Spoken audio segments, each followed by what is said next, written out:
फिज़ा brides channel के तमाम viewers को फिज़ा का प्यार भरा सलाम। आज की कहानी है मैं बेवफा नहीं। ये उन दिनों की बात है जब हम अजनबी एक दूसरे से टकराए। हमें ये एहसास भी नहीं था कि हमारे बीच मुस्कुराने से रोने तक का सफ़र साथ लिखा है। एक रोज़ हम एक दूसरे को मिले, मैं अनजान उससे और वो अनजान मुझसे। फिर हुआ यूं कि वो मुझे थोड़ा जानने लगा। मैं दिखने में खूबसूरत नहीं, पर वो मुझे एहसास दिलाने लगा मेरी खूबसूरती का। उसे मेरी बचकानी हरकतें, अजीब सा रवैया न जाने कैसे भाने लगा। उसे मेरे दोस्तों से मेरी बातें करना पसंद आने लगा। मेरी पसंद नापसंद पर सवाल उठाना पसंद आने लगा। फिर धीरे धीरे बातें हुई, मुलाकातें हुई। वो एक सुलझा सा लड़का मेरी बातों में उलझ जाने लगा।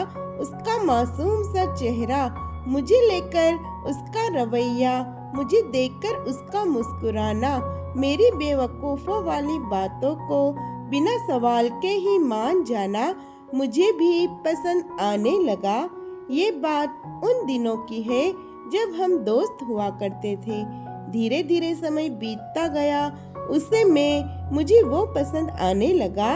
इसी बीच पता ही नहीं चला कि कब ये दोस्ती मोहब्बत में बदल गई।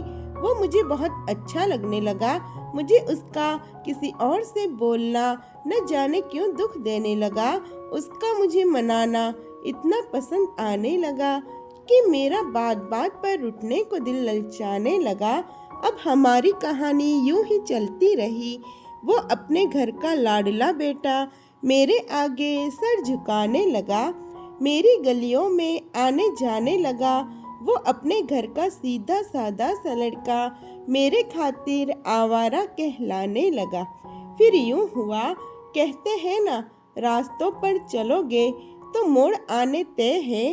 वो न जाने क्यों धीरे धीरे बातें छुपाने लगा, मेरे पूछने पर बहाने बनाने लगा, मेरी नादानियों पर गुस्सा करने लगा। मैंने देखा उसका बदलता व्यवहार तो मुझे उससे दूर जाने का डर सताने लगा। फिर मुझे उसके दोस्तों से मालूम हुआ कि घर वालों ने उसकी शादी की बात चलाई है। मुझे उससे दूर जाते दुख न हो, इसलिए उसने मुझसे दूरियों की थोड़ी सी पहल बढ़ाई है।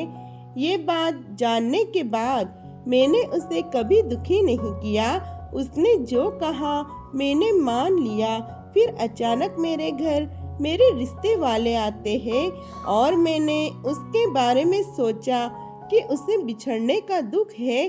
अब ये न हो कि दूरियां उसने की और मैंने रिश्ते को हाँ कर ली।